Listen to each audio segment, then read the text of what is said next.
So hello, welcome once again, everybody, to another one of our In Conversation series where we speak to health and care leaders across the UK and beyond. And I'm delighted to be joined today by another very old friend of mine, Jon Siddall, who's Chief Executive of the South West Academic Health Science Network. And we're going to be talking health inequalities today primarily.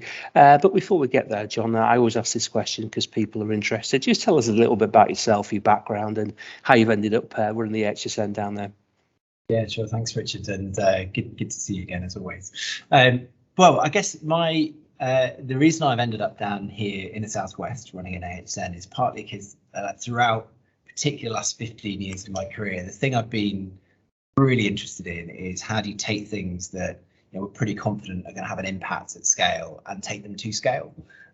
And I've been really lucky to do that from lots of different angles, whether that's from sort of foundations and philanthropy, which is the world I came to from Guy's and St Thomas's charity to join the AHSN a couple of years ago down here, with government and policymakers and with investors, particularly around impact investing and venture capital, of how you take things that we're pretty confident have both a market and an impact to scale. So that's been my particular interest. I've been involved in the AHSNs, as you and I know, at least anyway, for quite a long time now, almost since the origin of them, and was here helping to set up the Southwest AHSN at the very, very beginning, back into 2013-14. Spent some time then working in London, as I mentioned, and at that time I was on the board of the South London AHSN as well. And then when this job came up, a great opportunity, I guess, to bring together my personal interest in the Southwest, which is a place where I grew up, a place where I've worked before, with the thing that I'm really passionate about, which is how do we take interventions, improvements, technologies into practice at scale so they have an impact on patients and on the population. And I think AHSNs are in a great place to do that really well. Great. I think you've articulated beautifully there, Jon, what the raison d'etre of the HSNs is, or at least ought to be. Before we get into the health inequalities, but just tell us a little bit about some of your priorities in the Southwest over the next period of time. Sure, no problem. Well, we run an AHSN and we work in a place that is really quite different to other places around the country in many ways, or certainly has its distinct and unique challenges that perhaps play out differently in other places. So as an AHSN, our purpose is the same as all AHSNs. We have that shared purpose across the network to transform lives through health and care innovation, and to do that by improve population growth and to generate improve population health and generate economic growth. So that's the essence of what we exist to do. Like many AHSNs, the way we do that is by working in partnership with others. So to identify and spread innovation that responds to our local systems needs. And that's about responding to the needs of our population, our integrated care systems, the three that we work with across Somerset, Devon and Cornwall, but also make sure we're doing that in a way that's aligned to the life science strategy and NHS England. So that's kind of, I guess, the context of what I think AHSNs are here to do and how we focus our work. The reason at the beginning I mentioned the fact that we work in a place that's perhaps distinct from others is because I think that presents a different set of challenges to the way we work as an AHSN, perhaps others as well. So as an AHSN, we work in a place that's deeply rural, coastal and urban all at the same time. So 2.2 million people working across a large geography that, Richard, you know well, takes several hours to drive from one end to the other. And the way people experience health in a place like that really varies quite a lot, which is ultimately why we've ended up with a real interest in health inequalities, but particularly in health inequalities in the context of this place like ours, which is this mixture of rural, coastal and urban centres all in one place across a huge geography with the lowest population density, or one of the lowest in the country. So that context combined with the purpose that we have as AHSNs means that we need to think differently in the way we work. But in my view, it means we need to particularly respond to that local context in a way that tries to target particular issues that are relevant to a place like ours, if that makes sense. So that's a little bit, I guess, about who we are, what we do.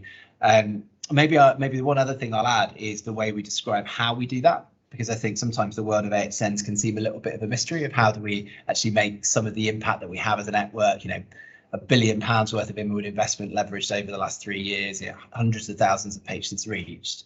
Ultimately, the way we do that as an AHSN in the Southwest and how we describe that is with three main things, really. So we help do the work that all AHSNs do, which is identifying the stuff that works and is relevant to our system and getting it into practice at scale. And I can talk about hours about examples of those if you want me to. We've also learned that to do that well, though, we need to build the capability of our systems to be able to do that well. So we invest significantly here in the culture, capability and conditions to enable our partners, our systems, our primary care networks to be able to adopt innovation at scale, and what that really means to build an environment conducive to that.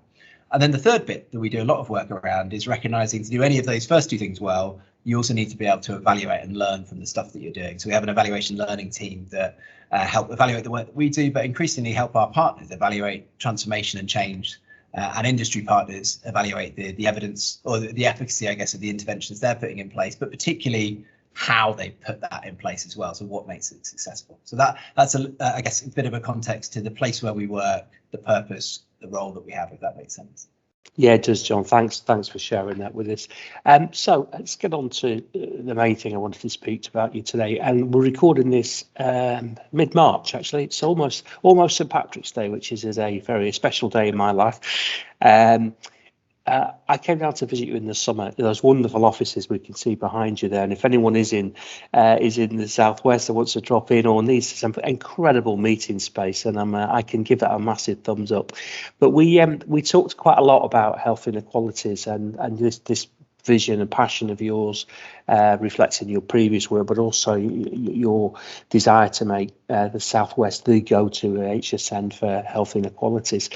Health inequality is one of those things that keep coming at us in industry from all sorts of different directions, and people are saying, well, so what is it you're doing as an industry about tackling health inequalities? And I think it sometimes leaves us scratching our head a little bit, but we had a fantastic chat say back in the summer, so it would be great just to rehearse that again, just give us your take on health inequalities and some of the work you're going to be doing in the months and years ahead.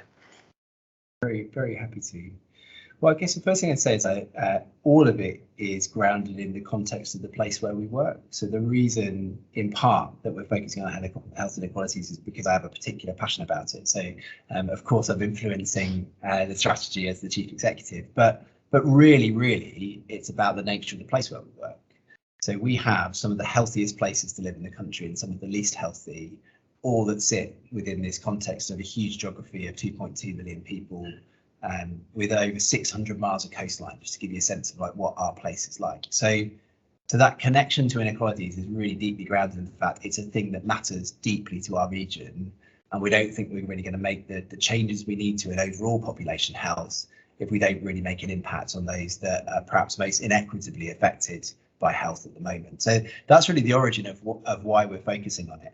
We also have a belief here that health's complex, population health is complex, health systems are complex, the work AHSNs are doing complex. And by focusing down on a few things and really following through with those for multiple years, we think that might give us a greater chance of having an impact that adds up to more than the sum of its parts. So rather than working across every possible issue we possibly could do, trying to narrow down to the stuff that really matters for our regions, for the systems that we work with and the population that live here. So that's what led us to focus on health inequalities. What that means in practice is broadly we're trying to do two things, and actually there's some parallels here to how I probably would advise industry to think similarly. So firstly, we're thinking about how all the work we do puts the challenge of health inequalities front and centre of the way in which we deliver it. So that's not necessarily saying we make significant changes to the way in which we implement, but we at least say who is the population that is least likely to benefit from the intervention that it should do. Can we design the way we implement this particular intervention in a way that's more likely to reach the populations that really need it? And often that's just simply about looking at the data and understanding the nature of where the need is, because I guarantee you the places that will adopt it quicker aren't necessarily the places that are most likely to need the benefit from it in terms of their population being most inequitably affected. So we apply that lens to the way we design all our programs that we're planning to do anyway, our national program work particularly, where we say, how can we make sure we do this in a way that maximizes the chance of it reaching the whole population, and particularly those that really need it, which is often about a combination of understanding the data, speaking to the clinical teams to understand who really might be hardest to reach and hardest to benefit from this, and then making sure that we speak to the patients and understand their perspective of why they're not being reached by new forms of interventions, research, trials, etc. as well. So that's one part of it, is how do we take a more universal approach to thinking about embedding inequalities into all the work that we do. And I think Bola's leadership at NHS England around the core 20+5 strategy is at the heart of doing that, saying, build it into everything that you do.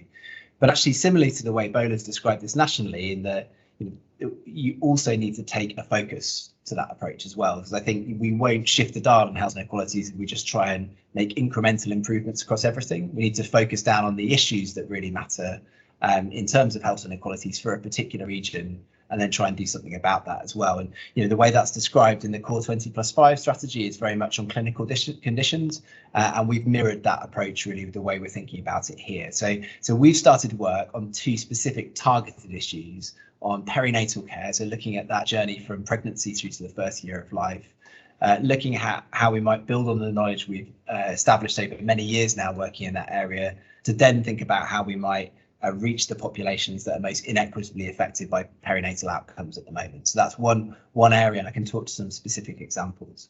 Just getting going now on children and young people's mental health, another area that's a particular issue for our region, and again looking at what the key issues there for those that are most unequally affected, and we're starting to look at areas like lung health and cardiovascular disease as well, which particularly given Chris Whitty's report last year on coastal communities and how much cardiovascular disease is a critical issue in terms of it inequitably playing out in a population like ours, that's likely to be a major issue for us as well. So I guess that's in summary, we try to take both the universal and targeted approach. Universal on our national programs that we're doing anyway, in the way that we approach them, and adapting those to meet the needs of the population that we're trying to target, and then a targeted approach on specific conditions where we really try and understand why is it that this population we're not reaching this population with this type of intervention to improve their outcomes. So that's really, I guess, the balanced way that we try and approach it, both targeted but then universally as well, if that makes sense. That makes perfect sense, John, and thank you so much for that. We're going to be talking about this some more, aren't we, with the AHSN chief officers and ABHI in the coming weeks ahead. And I know some of our member groups, particular cardiovascular group, are going to be keen to learn from your work and contribute to that.